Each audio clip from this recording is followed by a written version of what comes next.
Hi guys! Salamat sa inyong patuloy na ginagawang pagsubaybay dito sa ating discussions about statics of rigid bodies.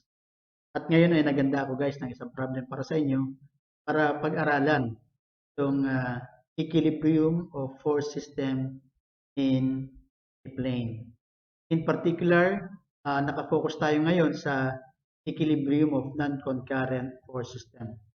Kaya tingnan natin guys itong ating problem na ipakikita sa inyo, no? Ito yung ating problem.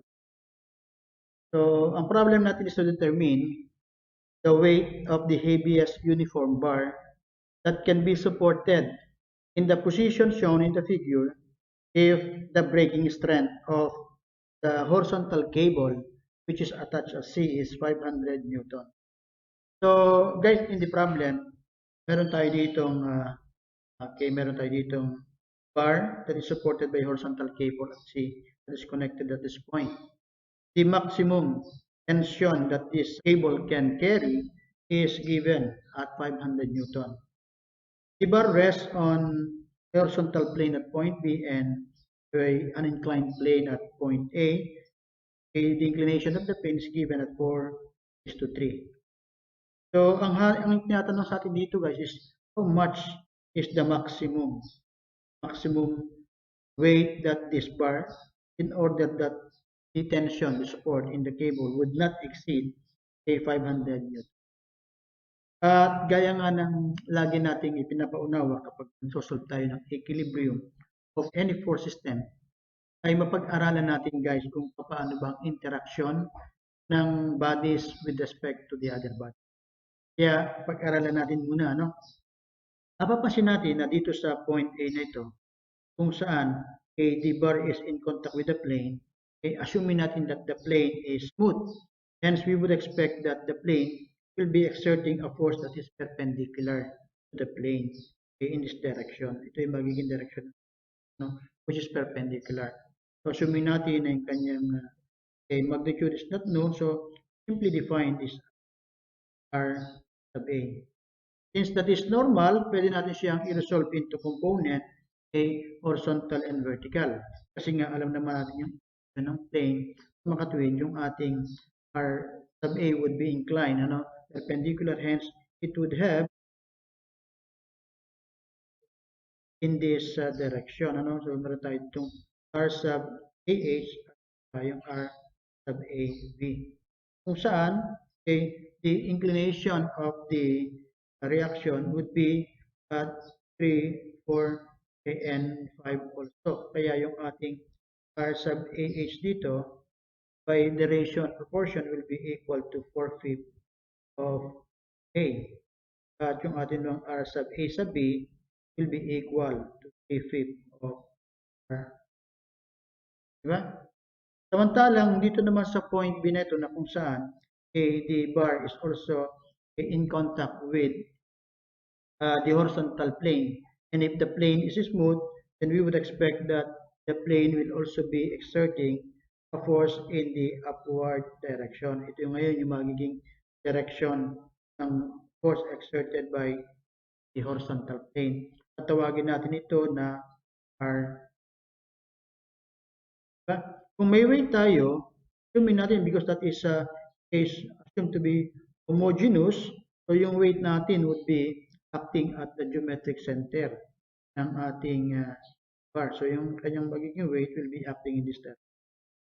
Assume natin that that is the weight, and this is actually kaya kung ating i-isolate yung bar, di ba? Kung i-isolate natin yung bar as FBD, then makikita natin yung forces that would be acting on the bar shall be the following. Ipapakita ko na lamang dito yung ating bar, I'll be using also the bar. Pakita ko na lamang dito yung mga forces na nag-act dito sa bar. Meron tayo dito tension at C whose magnitude is given to be at 500. So yung kanyang magnitude ay 500 Newton. Diba?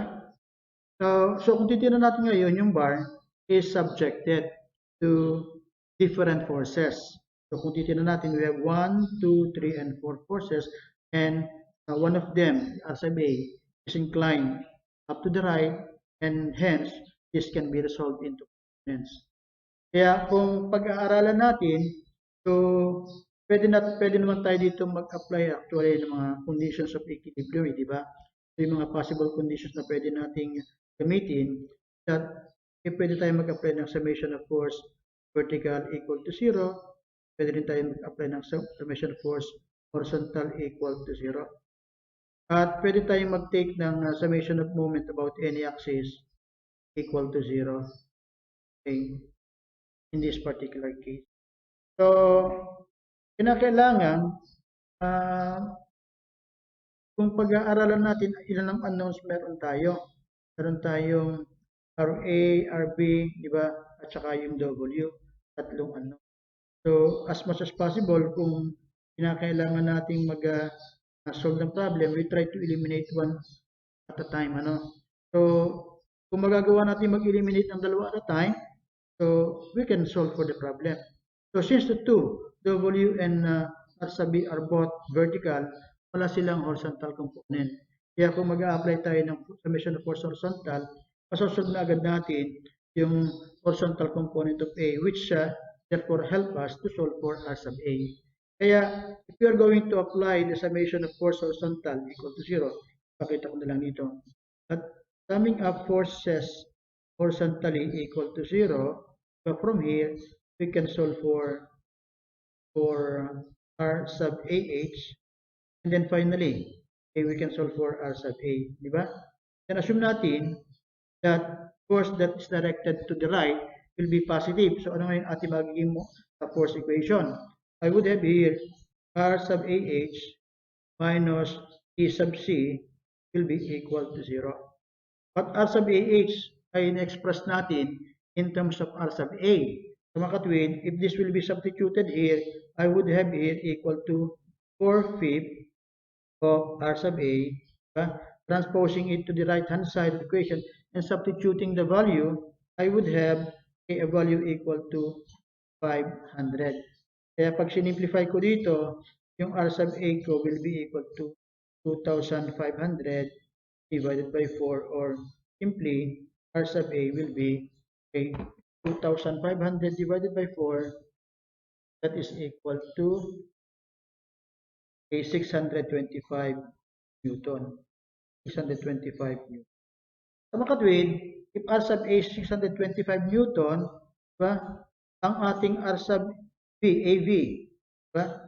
At yung ating R sub AH can be solved. So, ibalik ko lang dito, yung ating R sub AH, o AB tayo, will be 3/5 of 625. Diba? So, and this will be equal to 375 Newton. Samantalang itong R sub AH being equal to 4/5 of 625, so this becomes how much? 625 divided by 5 times 4. That gives us a value equal to 500. Diba? So pagkatapos nating masolve itong 500 tsaka yun, so pwede nating i-apply yung other conditions of equilibrium. Diba? Pwede tayong mag-take ng moment about P para makuha natin yung W. O kaya, since we are talking of W, so tama-tama, we sum up moment about B, di ba?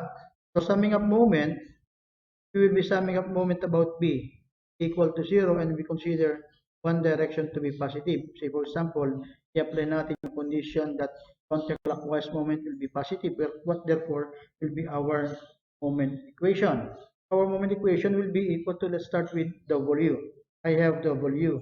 And what's the moment of W? The moment of W will be good from this, which is equal to 1.2 cosine of 20 degrees.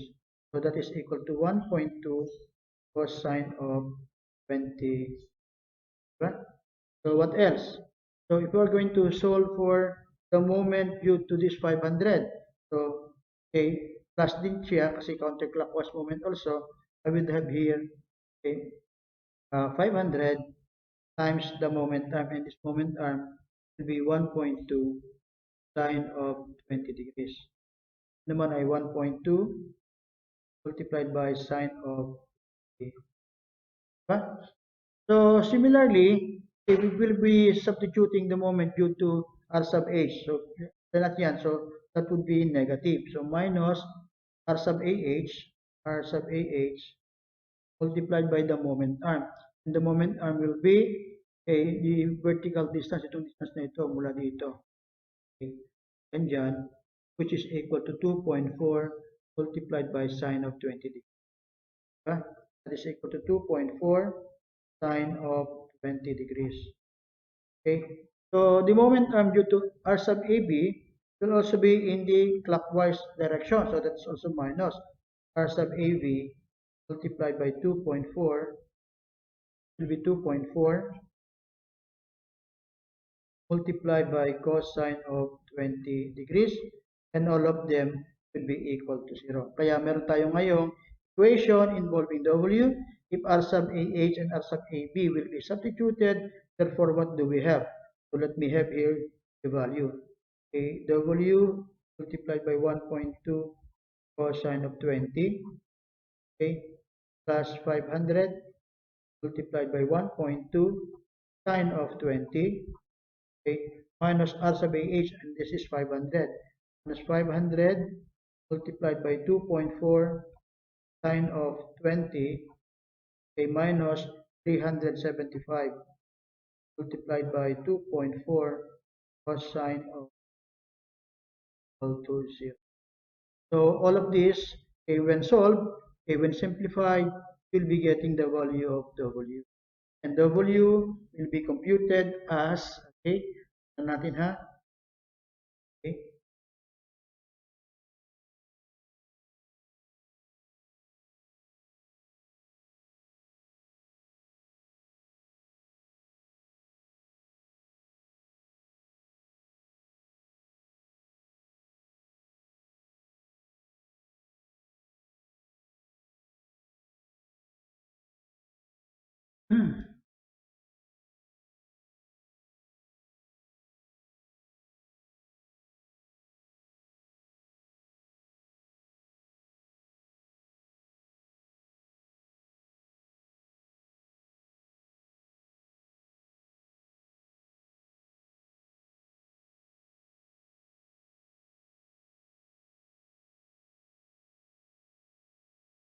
W is 931.985 Newton.